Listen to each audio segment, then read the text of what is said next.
It's time to go home.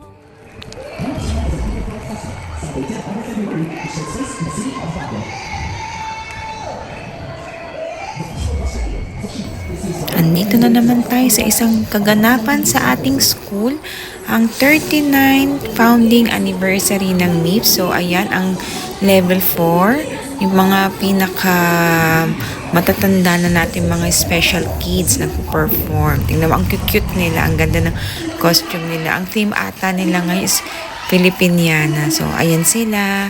Panoorin natin kasi kung anong kayang gawin ng mga regular kids, kaya din ng ating mga SPED kids.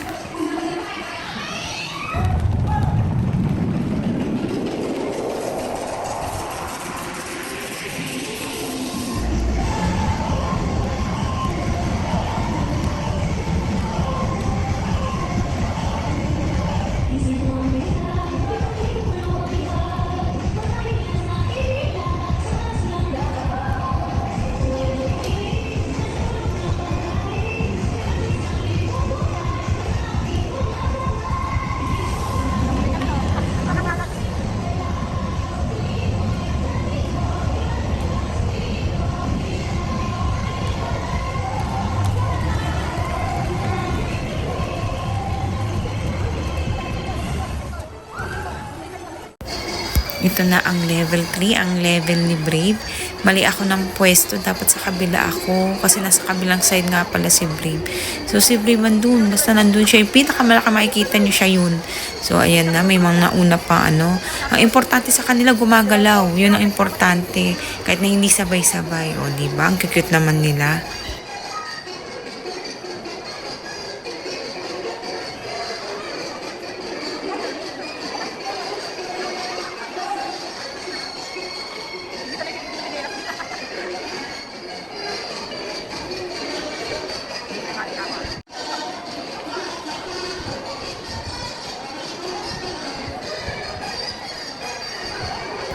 Ang step nila nakaluhod. Pero ewan ko ba bakit yung anak ko nakaganyan.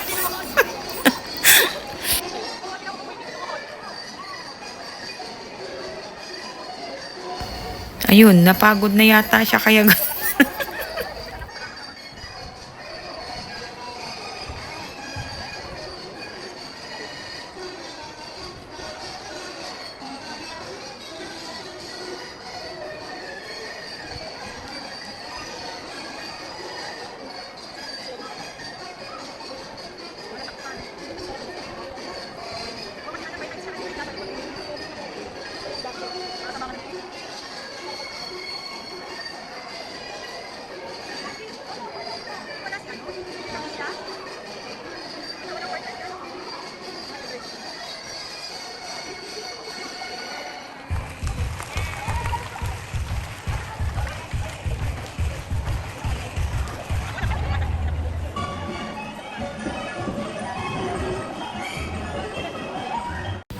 Ito naman ang ating level 2. Sa makikita ninyo, may mga kasama ng nanay yan.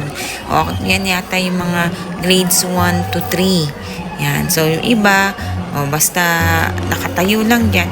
Kung kailangan samahan ng parents, ganun kami. Sumasayaw din kami pag kailangan.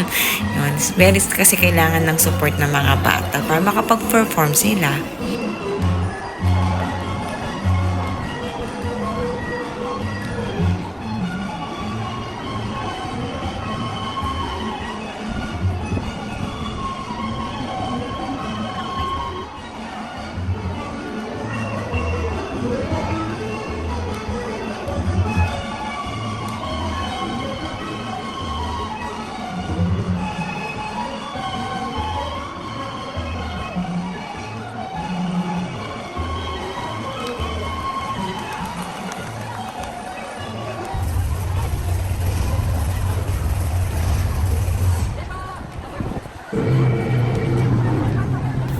Siyempre, hindi magpapahuli yung ating level 1. Yung mga babies ng SPED department, kung makikita nyo, lahat sila may kasamang parents.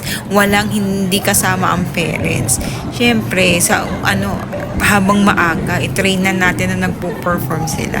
Para pagdating ng araw, pag nag-level 2, level 3, level 4 na sila, kaya na nila mag-isa mag-perform. Ayan, may habulan pang nagaganap.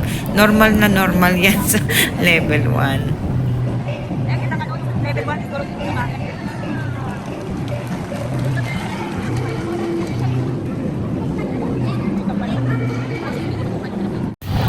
So, ayan na ang kanilang community dance. Sama-sama na sila sa isang sayaw. Sa bandang likod sila Brave.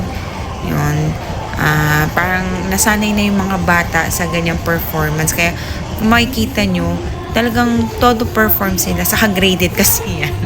Yun. Pero ang importante, nakaka-perform mga bata. Masaya yung mga bata sa ginagawa nila. Actually, hindi sila mahiyain katulad ng mga regular kids. Yung iba nahihiya sa kanila.